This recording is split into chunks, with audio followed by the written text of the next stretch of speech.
Halo GCC Family, wow senang sekali bertemu lagi dengan saudara semua hari ini. Saya percaya bahwa hari ini akan firman Tuhan yang disampaikan akan memberkati kita semua. Tapi sebelum kita dengarkan firman Tuhan, let's say thank you untuk semua volunteers yang sudah melayani kita pada hari ini. Mereka sudah melakukan persiapan yang luar biasa, mereka sudah melakukan pelayanan yang luar biasa, sehingga kita bisa mengikuti ibadah dengan baik pada hari ini. Gereja ini bangga punya orang-orang seperti saudara. So, dalam bulan ini kita sedang berbicara tentang passion. Oleh sebab itu, hari ini saya ingin menyampaikan firman Tuhan dengan judul Passion for the House of God. Namun sebelum kita dengarkan firman Tuhan, kita punya 4 kebiasaan di gereja ini, yaitu yang pertama adalah don't walk around. Kita tidak diizinkan untuk berjalan-jalan selama mendengarkan firman Tuhan. Yang kedua, silent your mobile phone, supaya kita tidak terganggu selama mendengarkan firman Tuhan. Dan yang ketiga adalah be excited. Mari bersemangat, berikan respon yang terbaik ketika mendengarkan firman Tuhan. Katakan yes, amin untuk setiap kebenaran firman Tuhan. Dan yang keempat adalah take notes, supaya kita bisa mengulangi kembali dan tidak lupa dengan setiap kebenaran firman Tuhan yang sudah kita terima. Mari kita berdoa sebelum kita dengarkan firman Tuhan. Bapa, kami bersyukur. Kami percaya bahwa hari ini hidup kami tidak akan pernah sama lagi. Kami akan diubah dari satu kemuliaan ke kemuliaan berikutnya. Oleh sebab itu kami percaya bahwa firman Tuhan hari ini akan menjadi pelita bagi kaki kami dan terang bagi setiap jalan kami. Kami percaya bahwa iman kami akan bertumbuh ketika mendengarkan firman Tuhan. Dan kami percaya akan ada pengertian yang baru, akan ada hikmat yang mengubahkan kehidupan kami. Kami siap terima firman Tuhan. Roh Tuhan tolong kami, Roh Kudus tolong kami untuk mengerti setiap firman Tuhan dengan baik. Dalam nama Yesus kami berdoa. Mari semua yang memiliki passion untuk berjalan bersama-sama dengan Tuhan tahun ini, mari sama-sama kita katakan amin. Oke, tahun ini tema besar kita adalah build with all your passion. Seperti saya sampaikan tadi bahwa saya akan berkhotbah tentang passion for the house of God. Nah, di Yohanes 2 ayat 14-17 dikatakan seperti ini. Di rumah Tuhan di Yerusalem, ia mendapati penjual-penjual sapi, domba, dan burung merpati. Juga penukar-penukar uang duduk di situ. Yesus membuat sebuah cambuk dari tali, lalu mengusir semua binatang itu, baik domba maupun sapi dari rumah Tuhan. Meja-meja penukar uang dibalikkannya, sehingga uang mereka berserakan kemana-mana. Lalu ia berkata kepada penjual burung merpati, angkat semuanya ini dari sini. Jangan jadikan rumah Bapakku tempat berdagang. Maka pengikut-pengikutnya teringat akan ayat Alkitab ini. Cintaku untuk rumahmu, ya Allah, membakar hatiku. Di terjemahan New Living Translation dikatakan seperti ini. Then his disciples remember this prophecy from the scriptures. Passion for God's house burn within me. Nah, ketika kita berbicara tentang passion, paling nggak ada 2 arti dari kata passion. Arti yang pertama dari kata passion adalah focus your energy on, atau memfokuskan tenaga dan energi pada sesuatu. Yang kedua, a willingness to go the extra mile, atau kesediaan untuk bekerja lebih keras. So, ketika firman Tuhan mengatakan bahwa passion for God's house atau passion for the house of God, itu berarti focus your energy and have a willingness to go the extra mile for God's house, atau memfokuskan energi dan bersedia untuk bekerja keras bagi rumah Tuhan. Jesus was a passionate man. Yesus yang kita sembah adalah Allah yang memiliki passion. Ketika saudara melihat Yesus, saudara akan melihat dia sebagai pribadi yang bergairah atau pribadi yang memiliki antusias. Yesus adalah pribadi yang bersemangat, bukan pria atau bukan pribadi yang membosankan. Yesus bukan seorang pribadi yang bermalas-malasan, yang nyantai. Yesus adalah pribadi yang memiliki antusias dan keinginan yang kuat di dalam dirinya untuk mengubah dunia. Nah, hari ini kita akan melihat beberapa contoh di dalam Alkitab yang bisa membuktikan bahwa Allah yang kita sembah adalah Allah yang punya passion. Yang pertama, dalam hal berdoa, Yesus punya passion. Ibrani 5 ayat 7 dikatakan bahwa pada masa Yesus hidup di dunia, ia berdoa dan memohon dengan teriakan dan tangis kepada Allah yang sanggup menyelamatkannya dari kematian. Karena ia tunduk kepada Allah dengan penuh hormat, maka ia didengarkan. Dalam hal berdoa, Yesus tidak hanya sekedar berdoa, tapi Yesus berdoa dan memohon dengan teriakan dan tangis. Ini berbicara bahwa Yesus tidak hanya sekedar berdoa, tapi Yesus punya passion dalam hal berdoa. So GCC, mari punya passion dalam hal berdoa. Saudara, kalau lihat setiap pertemuan-pertemuan di setiap gereja-gereja, pertemuan doa adalah pertemuan yang paling sedikit dihadiri oleh orang dibanding pertemuan yang lain. Jika ada pertemuan makan-makan, banyak orang yang akan hadir. Tapi pertemuan doa, pertemuan yang paling sedikit dihadiri orang. Tapi di GCC, saya percaya saudara orang yang punya passion. So mari berdoa dengan passion di tahun ini. Yang kedua, Yesus juga punya passion dalam hal perkataan. Di Matius 12 ayat 34 sampai 35 dikatakan bahwa, hai keturunan ular, mana mungkin orang yang sejahat kalian dapat mengatakan apa yang baik dan benar? Karena perkataan manusia ditentukan oleh isi hatinya. Perkataan yang baik mengungkapkan isi hatinya yang baik. Orang yang berhati jahat, penuh dengan bisa, dan perkataannya akan mengungkapkan kejahatan hatinya. So dalam hal perkataan, Yesus gak mau orang itu munafik. Dia berkata hal-hal yang baik, tapi hatinya gak seperti itu. Makanya Yesus sampai mengatakan bahwa, hai keturunan ular beludak. Yesus punya passion tentang kehidupan. Yesus punya passion bahkan dalam hal perkataan. Dia gak main-main. Dia serius dengan perkataan. Dia serius dengan apa yang ada di dalam hati kita. Amin. Yesus yang kita sembah adalah Allah yang memiliki passion. Yang ketiga, dalam hal cinta akan rumah Tuhan. Di Yohanes 12 ayat 4 sampai 15 di bahasa Indonesia sehari-hari dikatakan bahwa di rumah Tuhan di Yerusalem ia mendapati penjual-penjual sapi, domba dan burung merpati, juga penukar-penukar uang duduk di situ. Yesus membuat sebuah cambuk dari tali, lalu mengusir semua binatang itu, baik domba maupun sapi, dari dalam rumah Tuhan. Nah, saudara perhatikan gambar berikut. Cambuk yang terbuat dari tali. Nah, kemarin waktu saya mempersiapkan firman ini, saya coba lihat YouTube. Kira-kira berapa waktu yang diperlukan untuk membuat cambuk dari tali. Nah, waktu yang diperlukan untuk membuat sebuah cambuk dari tali, waktu yang diperlukan itu kira-kira sekitar 10 menit.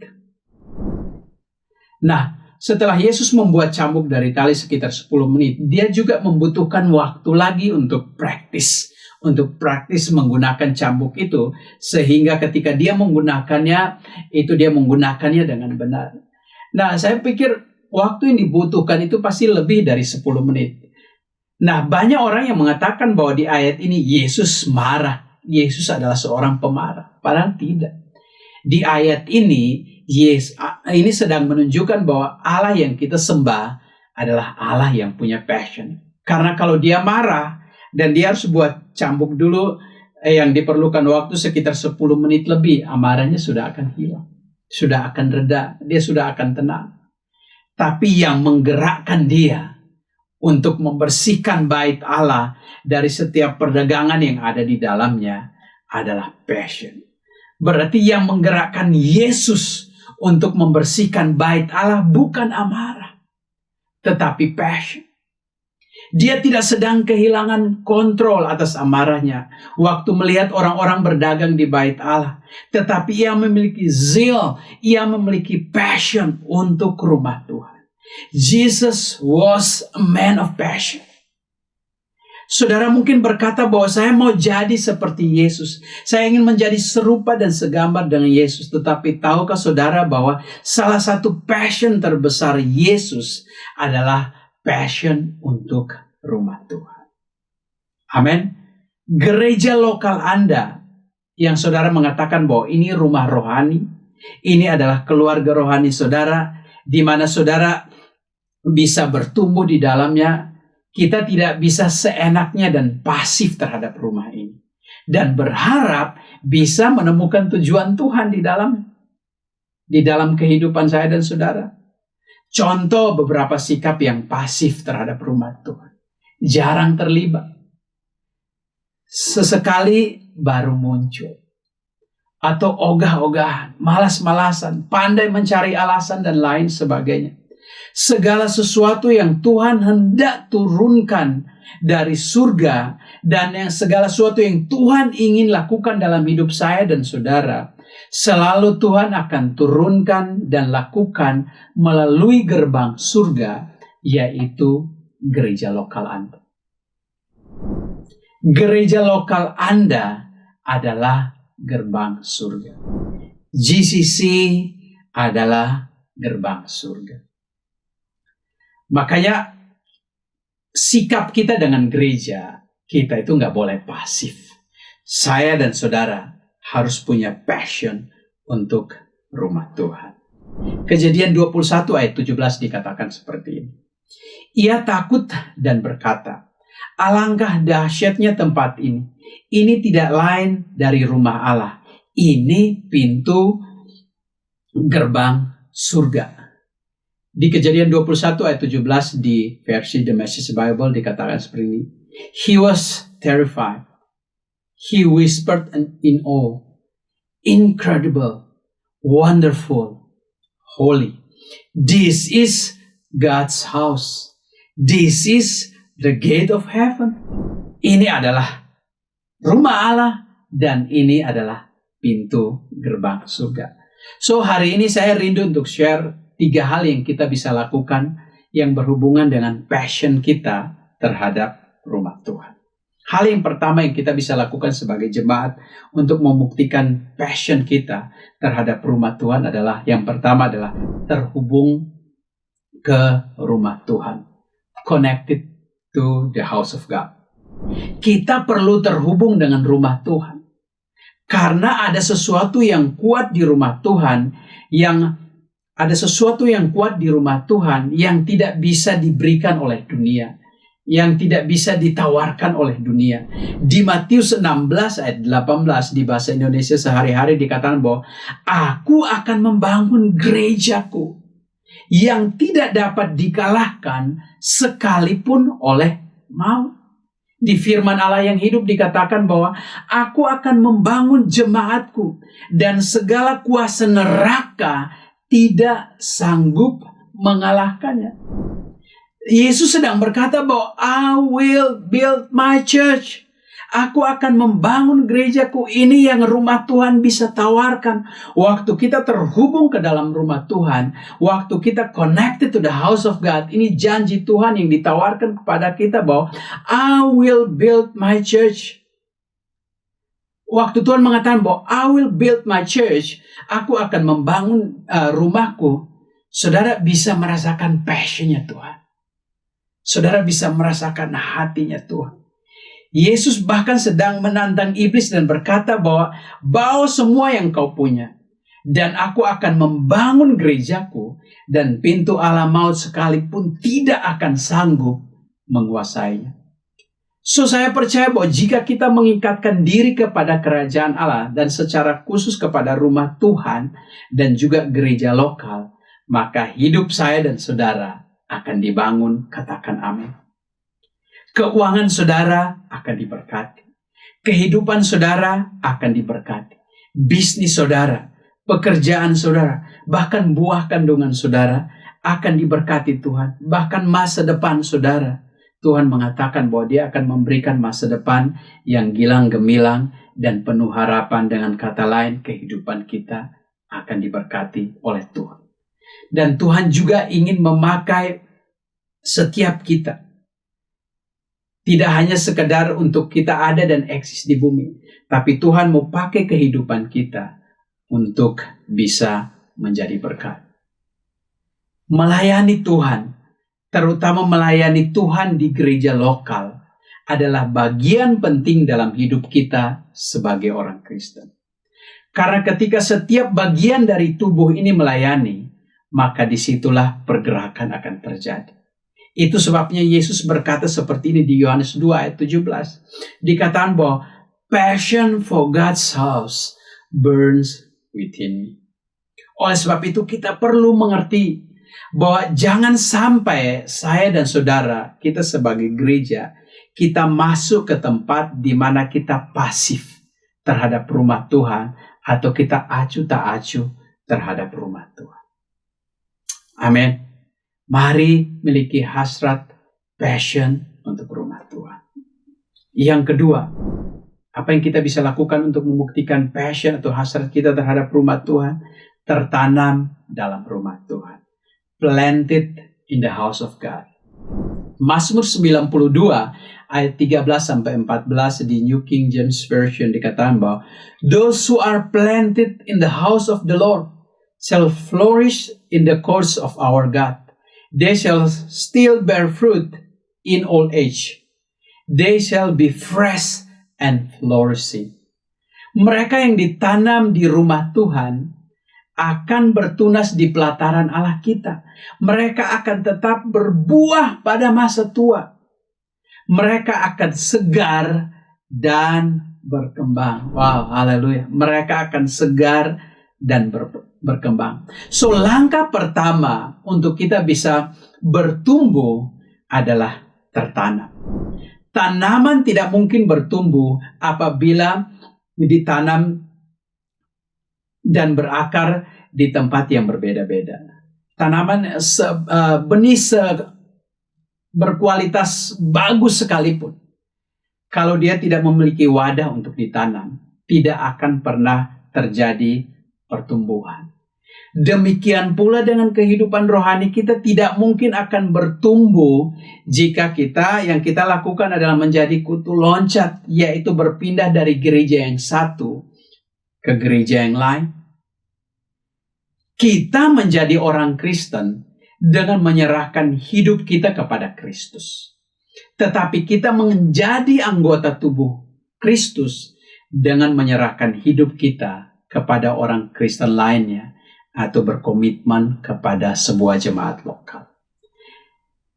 Jika engkau tertanam di rumah Tuhan, jika saya dan saudara, jika Bapak Ibu semua kita tertanam di dalam rumah Tuhan, jika keluarga kita tertanam di dalam rumah Tuhan, jika pernikahan kita tertanam di dalam rumah Tuhan, jika bisnis dan pekerjaan kita tertanam di dalam rumah Tuhan, jika anak-anak kita tertanam di rumah Tuhan, maka mereka akan menjadi segar dan berkembang even di masa tua mereka. So, mari berterima kasih kepada setiap orang, home leader saudara, pastor saudara, atau orang-orang yang menolong saudara untuk bisa tertanam di dalam rumah Tuhan. Seluruh dunia kita akan tumbuh ketika kita tertanam di rumah Tuhan. Jika Anda tertanam di dalam rumah Tuhan, maka gereja itu bukan pilihan. Jika Anda tertanam, maka Anda tidak akan memberikan yang sisa dari kehidupan saudara kepada Tuhan. Jika Anda tertanam, maka Anda akan memiliki hubungan intim dengan orang percaya lainnya, agar saudara bisa saling menguatkan, saling mendoakan, saling mendorong, dan bisa saling melayani satu dengan lain, dan akhirnya saudara dan saya bisa bertumbuh di dalam Tuhan. So, ada yang hilang dari hidup kita ketika yang kita lakukan hanyalah muncul atau sekedar ada. Ada yang hilang dari kehidupan kita. So, mari tertanam di dalam rumah Tuhan. Itu adalah permulaan untuk kita bisa bertumbuh di dalam rumah Tuhan. GCC ini adalah keluarga saudara, GCC adalah rumah saudara. Mari tertanam di dalam rumah ini. Yang ketiga, apa yang kita bisa lakukan sebagai passion kita terhadap rumah Tuhan? Yaitu mengasihi rumah Tuhan. Love the house of God. Efesus 2 ayat 22-23 dikatakan bahwa Allah menaklukkan semuanya ke bawah kekuasaan Kristus dan memberi Kristus kepada jemaat. Dan memberi Kristus kepada jemaat sebagai kepala dari segala sesuatu. Jemaat adalah tubuh Kristus. Disempurnakan oleh Dia yang menyempurnakan segala sesuatu dimanapun juga. Jadi Yesus adalah kepala gereja. Dan gereja adalah tubuhnya sendiri. Kita tidak bisa bilang saya mengasihi Yesus, tetapi saya tidak memerlukan tubuhnya.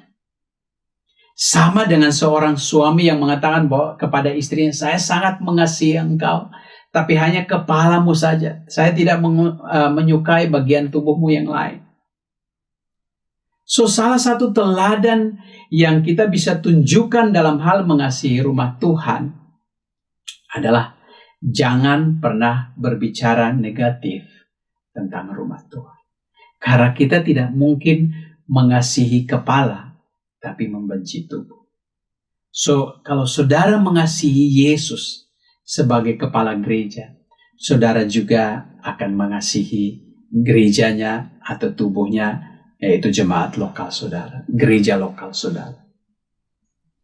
Saya sangat mengasihi gereja, tetapi saya malas dengan gereja. Nggak bisa. Kalau saudara mengasihi Tuhan, saudara juga mencintai gereja. Saudara punya passion terhadap rumah Tuhan. So how you treat God's house is how He will treat your house. Bagaimana kita memperlakukan rumah Tuhan, demikian juga Tuhan akan memperlakukan rumah kita. Kita bisa lihat ayatnya di Maliaki 3 ayat 10. Di firman Allah yang hidup dikatakan bahwa bawalah segala persepuluhan ke dalam rumah perbendaharaan supaya ada cukup makanan dalam rumahku. Jika kamu melakukannya, maka aku akan membukakan tingkap-tingkap langit untukmu dan mencurahkan berkat yang demikian banyaknya sehingga kamu tidak mempunyai cukup tempat untuk menampungnya. Ujilah aku, biarlah aku membuktikannya kepadamu. So how you treat God's house is how He will treat your house. Bagaimana saudara memperlakukan rumah Tuhan akan menentukan bagaimana Dia akan memperlakukan rumah. Waktu kita membangun rumah Tuhan, Tuhan juga akan membangun rumah kita. Dia akan membangun rumah saudara jika saudara menolong untuk membangun rumah Tuhan. Dan ini prinsip yang benar-benar terjadi dalam kehidupan kita. Saya sendiri secara pribadi juga mengalami hal tersebut. Nah, mari kita lihat salah satu contoh di dalam Alkitab, yaitu Raja Daud. Di 2 Samuel 7 ayat 16, di bahasa Inggrisnya dikatakan seperti ini. Your house and your kingdom shall be established forever. Keluargamu dan kerajaanmu akan kokoh selama-lamanya di hadapanku. Dan tahtamu akan kokoh untuk selama-lamanya. Nah, Daud suatu saat, dia punya kerinduan untuk membangun rumah Tuhan. Aku akan membangun rumah bagimu. Itu tanpa ada firman yang datang kepada dia. Tanpa ada seorang malaikat pun yang datang berbicara kepada Daud untuk membangun rumah Tuhan.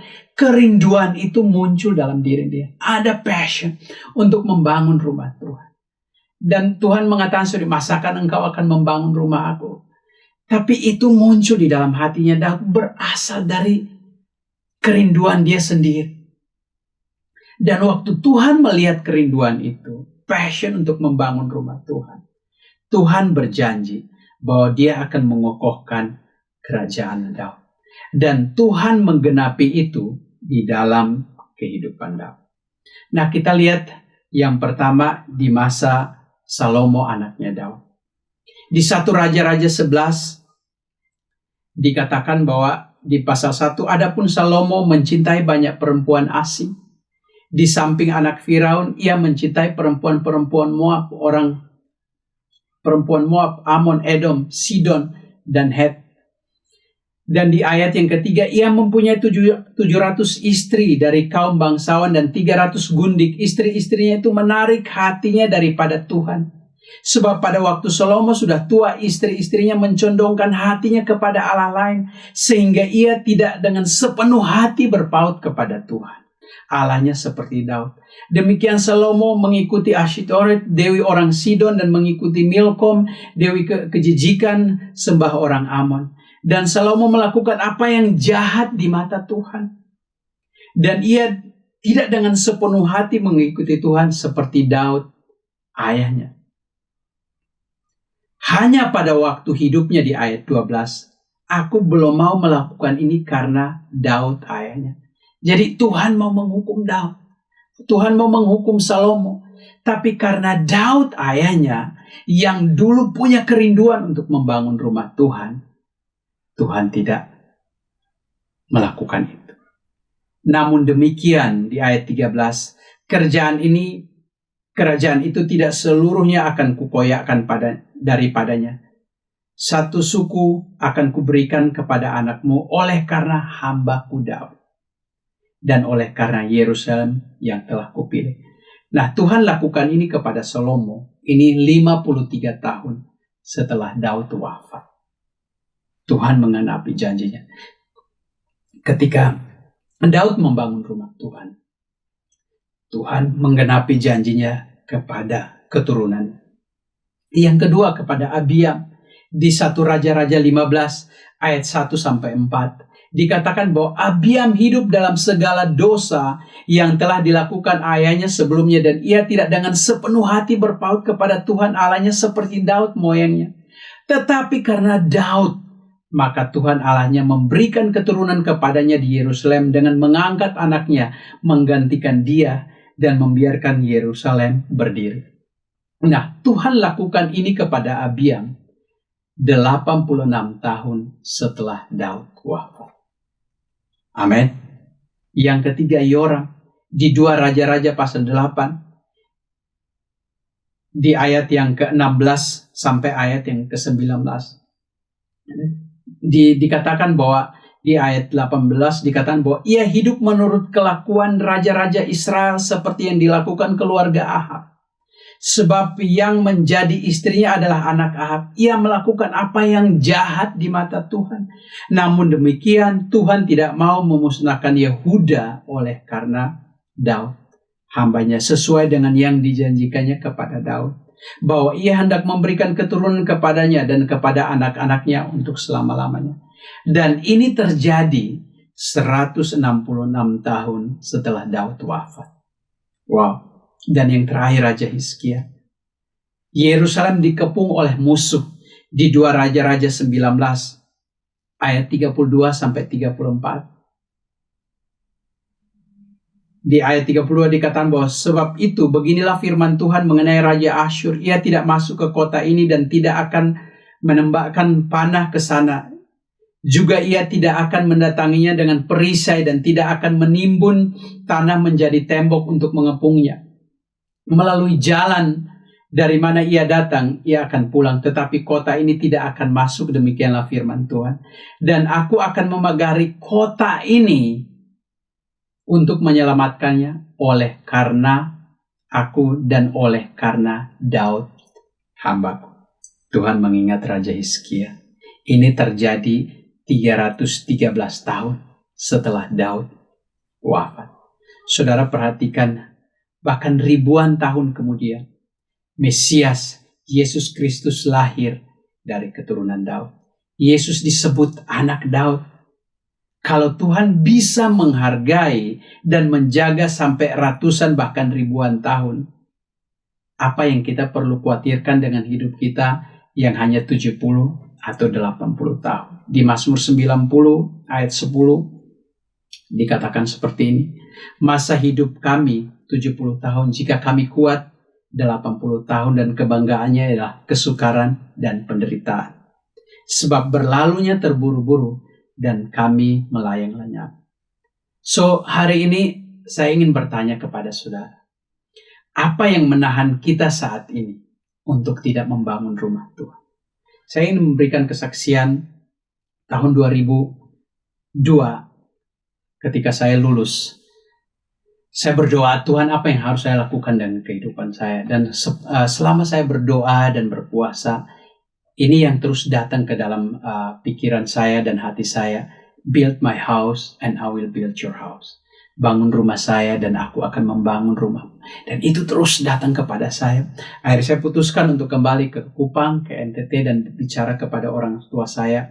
Dan saya butuh waktu 6 bulan untuk mereka setuju dan saya kembali ke kota ini. Dan waktu saya ada di kota ini, saya mulai bekerja, berusaha, tapi hati saya untuk mulai membangun rumah Tuhan, menggembalakan jiwa-jiwa, itu saya lakukan terus hingga saat ini. Dan di tahun 2008, Tuhan buka kesempatan untuk saya ke SOT di Singapura untuk bisa belajar tentang teologi. Tapi kerinduan saya adalah setiap hal yang saya dapatkan, saya ingin pakai untuk membangun rumah Tuhan. Dan saya kembali melayani lagi. Dan sudah tahu di tahun 2018, akhirnya apa yang saya dengar tahun 2008 waktu di SOT, Tuhan bilang bangun kepada saya rumah seperti ini. Saya ingat terus janji itu. Dan di tahun 2018 kita start GCC. Kita mulai GCC. Dan sampai saat ini Tuhan bekerja dengan luar biasa di gereja ini. Dan ketika saya membangun rumah Tuhan, Tuhan juga membangun rumah saya. Tuhan berkati keluarga saya. Tuhan berkati anak-anak saya. Anak-anak saya bisa dapatkan sekolah-sekolah yang terbaik. Saya percaya ini bukan karena kuat dan gagah perkasa. Saya percaya juga masa depan yang baik. Keluarga yang baik. Hal-hal yang baik Tuhan akan berikan pada kita. Waktu kita menaruh hidup kita untuk membangun rumahnya. When you build God's house, He will build your house. Saya berdoa firman Tuhan ini bisa memberkati kita semua. Dan mari tahun ini miliki passion untuk rumah Tuhan. Mulai terhubung, mulai terlibat, mulai tertanam di dalam rumah Tuhan. Dan ketika kita terhubung dan tertanam, maka cinta akan rumah Tuhan itu akan menyala di dalam hati kita. Semoga firman Tuhan ini memberkati saudara semua. Dan saya percaya hasrat kerinduan kita untuk rumah Tuhan terus menyala di dalam hati kita semua. Mari kita berdoa. Bapa, kami berdoa ya Tuhan. Biar firman Tuhan hari ini, kami berdoa ada api yang baru yang menyala di dalam hati kami. Ada api yang baru ya Tuhan, yang menyala untuk bukan hanya mengasihi Tuhan, tapi juga mencintai rumah Tuhan. Bukan hanya mengasihi kepala, tapi juga mencintai tubuh, yaitu jemaat ya Tuhan. Kami berdoa dalam nama-Nya. Berdoa GCC, mari di tahun ini minta kerinduan, minta hasrat itu untuk kembali menyala, untuk mencintai rumah Tuhan. Biar api itu kembali menyala di dalam kehidupan kita. Terima kasih Tuhan, kami bersyukur untuk hari ini. Di dalam nama Yesus kami berseru dan berdoa. Haleluya. Amin. Tuhan berkati kita semua.